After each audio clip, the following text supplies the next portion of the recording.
એ હેતુ મેં કોલેજમાં એડમિશન લીધું છે, ખબર છે તને? કઈ છે? શું કોલેજ? શું આવે છે એમાં? ભણવાનું શું છે તારું? એ કોલેજની અંદર ઈશાવાસ્ય ઉપનિષદ, શ્રીમદ ભગવદ્ ગીતા જેવા વિષયો આવે છે.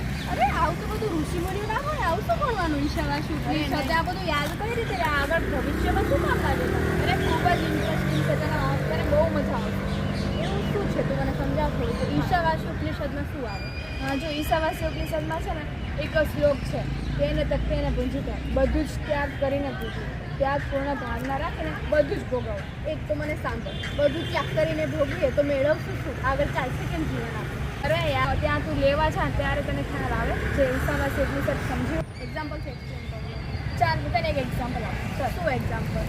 ચાલ ઓકે ચાલ. આ ક્યાં લઈ જાય છે તું મને આ ફૂલ કને? અરે જો ઈશાવાસ્ય ઉપનિષદમાં એક એક્ઝામ્પલ આપું, તને આ ફૂલ ખૂબ જ ગમે છે, બરાબર? હું તોડી લઉં એને. અરે નહીં, તો નથી તોડવાનું. આ ફૂલ તને તોડવાની ઈચ્છા તો થાય છે. જ્યારે ઉપનિષદ વાંચેલું હોય ને ત્યારે તને એમ થશે કે ત્યાગ કરીને ભોગવું, જેથી કરીને પોતાને કુદરતમાં રહેલું વસ્તુને ત્યાગ કરીને છોડવું, પોતાના આનંદ માટે ના લેવું. હમણાં તો બધા કેટલું બધું તોડીને લઈ જાય, કેટલું બધું ત્યાગ કરી લે, એનું શું પછી? પણ આપણે એવું નથી કરવાનું. આપણે ઈશાવાસ્ય ઉપનિષદ એટલે જ ભણીએ છીએ. ઓકે બરોબર. આમાં પણ ઈશ્વરનો વાસ છે. તો તું કહે છે કે બધે ઈશ્વર છે, તો શું મારા ફોનમાં પણ ઈશ્વર હશે? હા, એટલે બધી જ જગ્યાએ ઈશ્વર છે. ઓફિસમાં કે ક્લાસમાં કે. તો આપણે જોઈએ તો બધે આપણા અત્ર તત્ર સર્વત્ર બધે આપણા ઈશ્વર ભેગા જ હોય છે. હા, ઈશાવાસ્ય ઉપનિષદમાં કહ્યું છે ઈશ્વર સર્વવ્યાપક છે. શંકરાચાર્યએ અદ્વૈતના સિદ્ધાંતમાં કહ્યું છે કે સર્વત્ર બધી જ જગ્યાએ ઈશ્વરનું છે. તારામાં પણ ઈશ્વર છે અને મારામાં પણ ઈશ્વર છે. તો એમ નહીં, મને તું એક વાત સમજાવ. જો તારામાં પણ ઈશ્વર હોય અને મારામાં પણ હોય તો ઈશ્વર સમજ, મારી ફ્રેન્ડ જોડે ઝઘડો થઈ ગયો તો એનામાં પણ ઈશ્વર હોય તો શું હું મારી ફ્રેન્ડ એટલે ઈશ્વર જોડે ઝઘડું છું? હા, એવું સમજીને તું કામ કરી શકે. જેમ કે તું સમજે છે કે તેનામાં ઈશ્વર છે અને તારામાં પણ ઈશ્વર છે. જો તું માને છે કે ઈશ્વર છે તો તું એની સાથે ઝઘડો નહીં કર.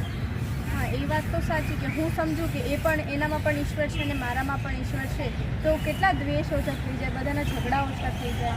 એ જ સમજવાનું છે ને બધાને. એક દ્વેષનું ઉદાહરણ તને કહું ને તો જો બધા જ ધનની લાલસા રાખે છે. કોઈ પણ ધનની લાલસા ના રાખે અને સમજે કે ત્યાગ કરીને ભોગવું તો બધાનું જીવન ખૂબ જ સરળ બની જાય. બધા આવું સમજી જાય તો ચોરી પણ ના થાય. હા, ચોરી તો ના જ થાય. તે સમજે કે મારી પાસે જે રહેલું ધન છે તે એનું પણ છે અને મારું પણ છે, ખાલી તેનો ઉપયોગ બીજાના લાભ માટે કરવો જોઈએ. આગીને ભોગે તે વાત મને કહી તો પછી બધા ત્યાગ કરી દે તો પછી બધા કમાય કઈ રીતે, બધાનું ઘર કઈ રીતે ચાલે? ઈશાવાસ્ય ઉપનિષદમાં તેના પર સમાધાન રૂપે કહ્યું છે કે તેને તત્વેને પૂંજીતા. બોલો, તેના સમાધાન રૂપે ઈશાવાસ્ય ઉપનિષદમાં કહ્યું છે અવિદ્યા અને વિદ્યા. અવિદ્યા એટલે કે ફક્ત કર્મ અને વિદ્યા એટલે જ્ઞાન. આ તો તે જ્ઞાન અને જેની વાત કરીએ તો પણ એ જીવનમાં આપણે કઈ રીતે ઉપયોગમાં લાવી શકીએ?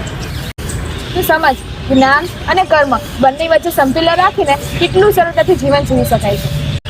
જીવન પણ તું સાંભળ, હું પરીક્ષામાં વાંચું, મને બધું યાદ હોય તો મને એટલું ટેન્શન અને એટલું સ્ટ્રેસ હોય ને કે મારામાં અંદર એટલું આળસ આવી જાય કે જેથી હું લખી ના શકું. મારું શું થઈ જાય મને ખબર ના પડે. મને બધું આવડે પણ હું લખી જ નથી શકતી.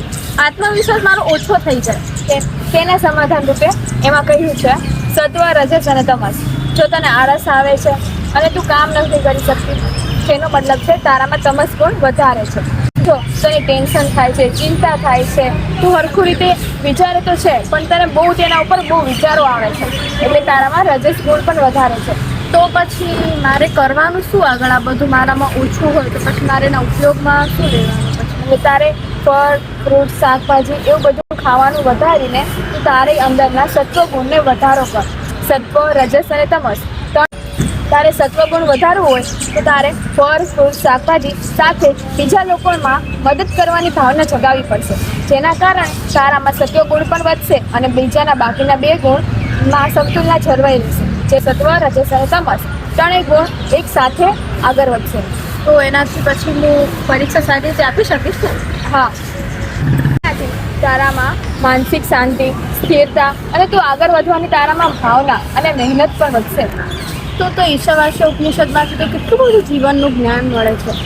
એટલે જ તે ને મેં આ કોર્સમાં એડમિશન લીધું છે. તારા કોર્સનું નામ શું છે? મને ત્યાં એડમિશન લેવું હોય તો મને મળે? બિલકુલ મળે. વેદાંતિક સાયન્સ એન્ડ લાઈફ મેનેજમેન્ટમાં. આ કેટલું સારું નામ છે વેદાંત. તો વેદાંત વિશે આપણે કેટલી બધી માહિતી મળે. હા, તારે એડમિશન લેવું છે? હા જ તો તો જણાવો કોમેન્ટમાં કે તમે લોકો પણ ક્યારથી વેદાંતિક સાયન્સ એન્ડ લાઈફ મેનેજમેન્ટ જોડાઓ છો.